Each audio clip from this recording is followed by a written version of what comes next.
Hi, welcome to Sports. This is Greg Dorman. You're watching Rally Notes, new show on sports.com that I'm going to be hosting. We're going to be talking about rally racing and all sorts of motorsports. But of course, since I'm the co-driver at Klein Racing Sports, we're going to be beginning my show with my driver that just came back with me from the second round of Rally America National Championship in Missouri, 100-acre wood rally. Joining us via Skype from Orlando, Florida, Evan Klein. How you doing? How's it going? It's going good. How about you? I'm out of the cold at least, so it's not too bad. Yeah, it was 10 degrees in New York today, so I'm hoping Orlando is treating you a little better. Let's talk about the last rally. You know, it's difficult to interview your own driver, but I think we did pretty well there, and I think we're gonna be doing a little better at the next one. Hopefully we can keep it up and get out to Olympus and really start showing our speed on the stages. We've connected really well in the car, and although we've had our moments, we've been able to save it and keep it on the road and finish both rallies so far this year. Yeah, let's talk about a little bit about the moments. I think stage 7, the first stage of the day on Saturday, where we began the rally with, we wanted to attack right from the beginning, and then we went through that first water crossing, and the Thursday during recce there was a lot of rain that came down in Missouri and the area of Salem, and let's tell the viewers what happened there. Well, it definitely rained a lot, and the water crossings, which were normally about 6 inches deep, were getting to up to 2.5 feet deep in sections. And normally in the past, I've gone into those water crossings flat out in the vehicle, not having to slow down. And this year I tried that same approach, and it didn't fare too well on the front end of the vehicle. The water was so deep, it was pretty much like hitting a wall, and it damaged the front fascia of the vehicle and pushed off the fender liner and the fender, which rubbed into the tire, ultimately giving us a puncture, which then we had to deal with that as well as sucking water into the air intake of the engine. So combined with a flat tire and a motor that isn't designed to run on water, it definitely cost us close to 2 minutes on that stage, which definitely hindered our overall performance. But our overall rally, after that, it was pretty good. I think we were hitting the times in the top 10, top 6 overall, and I think we did progress a lot from Snowdrift, and I did progress a lot from the first stage of the rally as well. Yeah, I definitely can agree with that. Towards the latter half of the rally on Saturday, our stage times were really starting to improve and get to where we wanted to be. We were well within top 10 overall stage times, which were very welcoming change, and as well as having average speeds of well over 70 mile an hour on several of the stages. It was really nice to finally accomplish that with my racing. So yeah, I'm happy where we went, and we're happy where we finished, although I would like to be on the podium on super production class and top 10 overall, but I think we can achieve that at Olympus Rally, the next round of the championship. Thank you, Evan, and I hope you're going to enjoy your weather in Orlando and just a little bit work that you have to do there.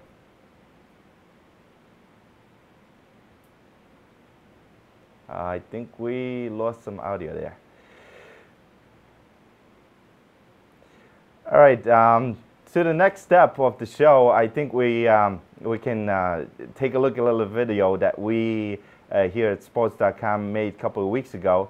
Myself and the general manager of the station, Michael Artsis, went to a little go-karting trip at the Grand Prix New York here in Mount Kisco, New York. And let's take a look how much fun we can have in go-karts.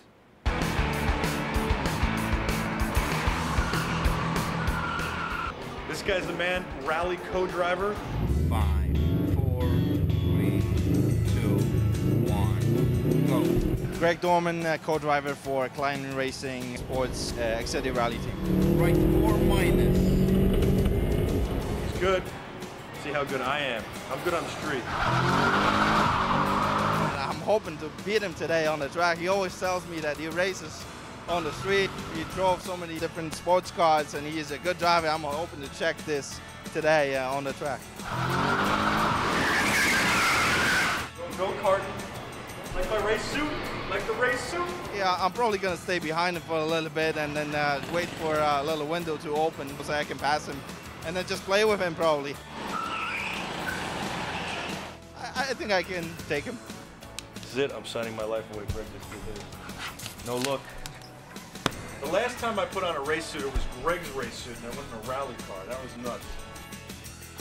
What if I'm like Steve McQueen in this thing? What if I'm really good? What if I beat you, Regan? Is that going to be hard?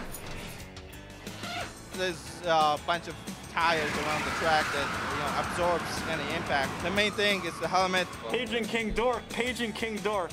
It's strapped on under your chin. Look, it's so tight I can't even get my glasses in here. And there's also a neck collar that goes around your neck, and that keeps you from snapping your neck.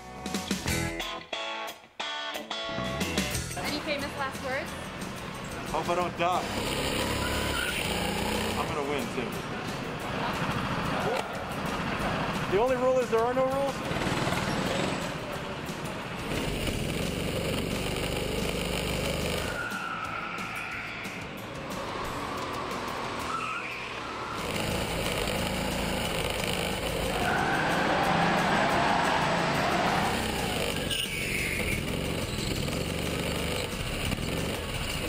Oh, man. Wiping out, not going to help me win this race.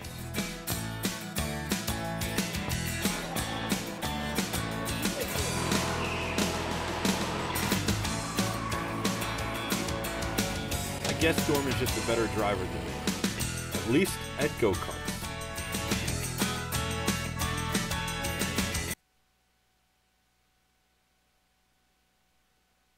A racing partner, Michael Artsis, and general manager of the sports.com. Well, thanks for having me, Greg. I gotta say, I think you cheated there. I don't know what was cheating. Well, the first thing is you went in with a strategy and I didn't. Well, that you gotta start every race with a strategy. Yeah, but I thought we were just having fun, and then you had this diabolical strategy that you came in with, like one of these evil guys in a James Bond movie, or Darth Vader or something. You were gonna take me down from the beginning. And number two, I'm pretty convinced you gave me the bad car because you made me switch cars. I wanted the car you had. And number three is I think that your tires were warmed up and mine weren't. I was just gonna say that. Yeah, that's the only difference that could have been on the car. But that's a big deal. It is a big deal on the go-kart. And you've had practice on that course. We didn't get a warm-up. If we had had a warm-up lap and then went, I think I could have done better. I had no idea which way the course turned at all. You had been there several times. So I think if you and I went out on the street, not rally racing, but actually on the street, I might be able to take you. Well, how about a rematch at go-kart place first? Let's do it. All right. And I'm going to beat you this time. It was a a lot of fun, though. Yeah, absolutely. Yeah, every time I go to that place, it's a lot of fun, and I do a lot of one-hour races at this place. So it's always been fun, and I always recommend it to everybody. And you're certainly a very good driver. Oh, thank you. And does that really keep you tuned up for rally racing? It keeps the focus that's needed during rally or during any type of racing. So it definitely helps, and that's how you're supposed to start your rally career or any racing career. During starting when you're 3 or 4 years old and racing go-karts. Yeah, I once did a story on a kid who was 9 years old driving 80 miles an hour in go-karts. They were hoping to get him to 120. Jonathan Surak. I don't even know what he's doing these days, but a good kid. Yeah, really good kid. And he was doing really well, a good racer, and he had started out on go-karts. A little bit older than guys like Jeff Gordon, who started out and made a name for themselves in go-karts before moving up. Which just won the race last weekend. Yeah, first time in 66 races. Thanks for having me on your show, by the way. Oh, thank you for. I'm enjoying it. I think it was a good interview with Evan, and I got a good chuckle out of this video. We had some fun, huh? Absolutely. I'm looking forward to some more fun on this show and on other videos that we're gonna make. So, what place did you guys come in anyway? You didn't know, you alluded to it, but I think what'd you do? 11th overall, which yeah, is we did pretty good? 11th overall and 4th in super production class in kind of underpowered car. Our car is just the Subaru WRX. It's not an SDI as most of the cars in our class. So I think we did pretty good. Excellent, excellent. Well, it's very exciting. What else is coming up? Well, this weekend we got Rally in Mexico that just started today. The World Rally Championship Circus just began the rally by having a practice stage today in Mexico. And Ken Block, that's racing in almost the full season of World Rally Championship in Ford Fiesta, came in 11th on that stage. So I think Ken is improving, his stage times are improving, and he's still running during, even though he's 43 and he started his racing career probably about, what, 7 years ago? Well, I think what I'm most impressed about with Ken, he's obviously come a long way. He continues to grow as a driver, going into the World Rally Championship and being able to compete on that level, finishing 11th on the stage as an American going over there and doing that is very remarkable, and hopefully he'll only do better and keep winning. I know he's a friend of yours. But what really amazes me is such a great driver. The Gymkhana videos are unbelievable. You can check those out on YouTube. I urge you to do that if you haven't already seen them. The newest one has over 150,000 views in just 3 days. Other ones have 27 million, 31 million.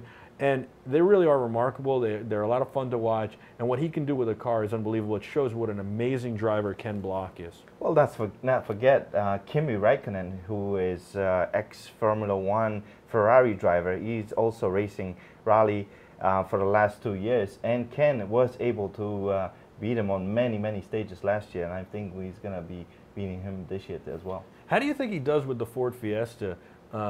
It's a natural two-wheel drive car. They modify it to an all-wheel drive car. They change the car around. It's not the same Ford Fiesta you would go buy in the dealership. This car is completely built as a rally car from A to Z. This is a car where it has very, very little. There's not many things that are the same between the car that goes from the dealership to regular driver on the street.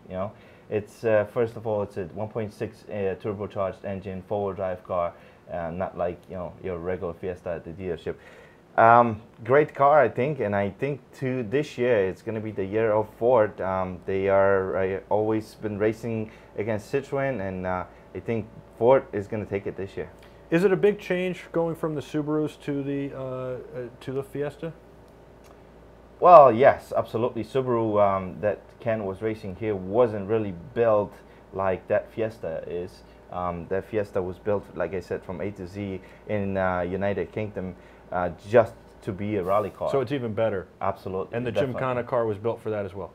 The Gymkhana car was just built for Gymkhana as well, yes. All right, what 650 horsepower. I know we've got some other rallies coming up. You've got a rally in about a month or 6 weeks, and tell us a little bit about that. And then what do we got in 2 weeks? Well, first of all, coming up here in our area, Rally New York. It's been a long time going event. There's usually 2 Rally New York events in our area a year. And we got another one coming up on the weekend of the March 26th.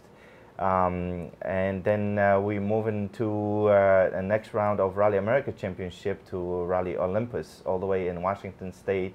And that's coming up in April 30th. So we got a lot of stuff going on, and we'll be there with sports, and we'll be there with Klein Racing Sports. Excellent. Thank you for having us, for me and Mike, and for me being a little nervous on my first show. But I promise you, I'll do better on the next one. I'll promise you there'll be a lot of new guests, a lot of rally drivers, co-drivers, and rally even mechanics on the next shows. And I hope you'll join us for them the next time. Thank you for having us at your home, and have a good night.